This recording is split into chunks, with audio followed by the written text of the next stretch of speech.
नमस्कार बंधुरा आमी रेया this is all about share आजकेर ब्लगटा एखान थेके स्टार्ट करछि।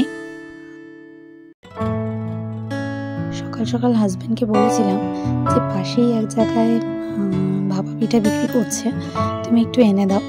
তো সকাল সকাল গিয়ে একবার এনে দিল। আমার বেশ ভালো লাগে এই ভাপা পিঠে খেতে। তো এটা বাড়িতে বানানো একটু ঝামেলাই হয়, তবুও মা বলেছে একবার ট্রাই করে দেখবে। তো এই যে সকাল সকাল চলে এসেছে ভাপা পিঠা, এবার এনজয় করব। তো বাড়িতে সবাই খুব একটা বেশি খায় না, তবে দুটোতেই আমাদের হয়ে যাবে। আর আমার সোনাটা এদিকে খাতা বই নিয়ে বসেছে, আঁকিবুকি করছে। ও মাঝে মাঝে এটা করতে বেশ পছন্দ করে, এরকম আমি ওকে দিয়ে দিই। আর পেন্সিলটা ঠিক মতো ধরার চেষ্টা করে নিজে নিজেই। ওকে বলেছি এভাবে ধরবে বাবু, তবে ও তো এখন অনেকটাই ছোট, যেভাবে পারে ও ধরে, আমি ওকে কিছু বলি না। ও একটু আঁকিবুকি করে, ও বেশ এনজয় করে এই জিনিসটা। তো মাঝে মধ্যেই খাতাটা ওকে আমি দিয়ে থাকি এভাবে উডেন পেন্সিল দিয়ে। তো উডেন পেন্সিলটা এই কারণেই দেওয়া যাতে কোনো রকম কোনো প্রবলেম না হয়। অল্প একটু ছুলে ওকে উডেন পেন্সিলটা দিই, তাও অনেক সময় এদিক ওদিক লাগিয়ে ফেলে, তাই আমাকে একটু সতর্ক থাকতে হয় সব সময়।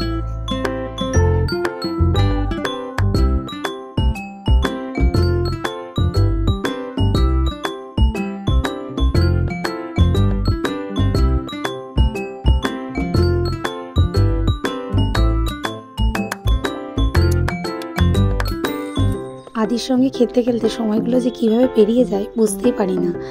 আর সত্যি বলতে ওর সাথে আমিও বাচ্চা হয়ে যাই একদম।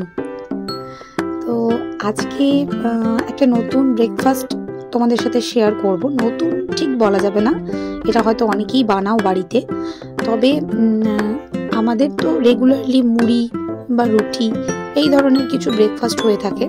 তো আজকে ভাবলাম যে একটু অন্য কিছু বানানো যায়, তো সেটাই ভাবলাম তোমাদের সাথে শেয়ার করি। তো নতুন এই জন্যই বললাম, কারণ এর আগে এটা আমি তোমাদের সাথে শেয়ার করিনি, সেই জন্য। তো প্রথমেই বলে দিচ্ছি, এই শীতের সমস্ত রকম প্রায় সবজি, মানে ক্যাপসিকাম, বিনস, গাজর, টমেটো, পেঁয়াজ, এই সমস্ত কিছু আমি কুচিয়ে নিয়েছিলাম। আর এই যে দেখো এখানে আমি দিয়ে দিয়েছি প্রায় অনেক রকম সবজি, আর একটু বেশি করে সবজি দিয়েছি। টমেটোও দিয়েছি অনেকগুলো, যাতে একটু জুসি হবে বলে। তো এদিকে নুন আর হলুদ দিয়ে আমি ভালো করে নেড়ে চেড়ে নিচ্ছি। অনেকক্ষণ সতে হয়ে যাওয়ার পরে এর মধ্যে আমি দিয়ে দিলাম একটু টমেটো সস, আর দিয়েছি একটু ম্যাগি মশলা আর একটু সয়া সস। তো এইগুলো দিয়ে ভালো করে আমি নেড়ে চেড়ে নিলাম। তো তারপরে আমি আগে থেকে বয়েল করে রাখা স্প্রিং পাস্তাটা দিয়ে দিচ্ছি। তো এটা আমি আগে বয়েল করে রেখে দিয়েছিলাম অল্প একটু নুন আর অল্প একটু তেল দিয়ে, রিফাইন্ড তেল দিয়ে। তো এটা আমি এখানে দিয়ে ভালো করে এর সঙ্গে মিক্স করে নেব। লাস্টে দিয়ে দেবো একটুখানি ভিনেগার, একদম 1 চামচ মতো। তো আমার পাস্তাটা রেডি হয়ে গেছে এই যে। তো তারপরে এই যে রান্নার জোগাড় হচ্ছে, এদিকে পালং শাক হচ্ছে মুসুর ডাল দিয়ে। তো তোমাদের আজকের এই যে পাস্তা রেসিপিটা, মানে মিক্স ভেজ পাস্তা, তোমাদের কেমন লাগলো? তো এই শীতের সমস্ত প্রায় সবজি দিয়েই আমি এটা করেছি।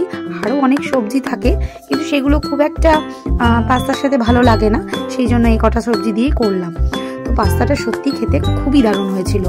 দেখতে দেখতে রাত হয়ে গেল, এই সব করতে করতেই সময়টা চলে গেল। তার আগে আর কোনো ক্লিপ নেওয়া হয়নি। তো হাজব্যান্ড আমাকে এই লিপ বামটা এনে দিয়েছে। তো আমি কিন্তু এর আগে একটা অন্য ইউজ করতাম, ও বললো যে নিভিয়াটা ইউজ করে দেখো, তিনটেরই। তো ওই লিপ বামটা এখন ইউজ করব। আর এদিকে আদি রাতের ডিনার রেডি হয়ে গেছে, একটা রুটি, সাথে রয়েছে গাজর দিয়ে লাউ দিয়ে ডাল।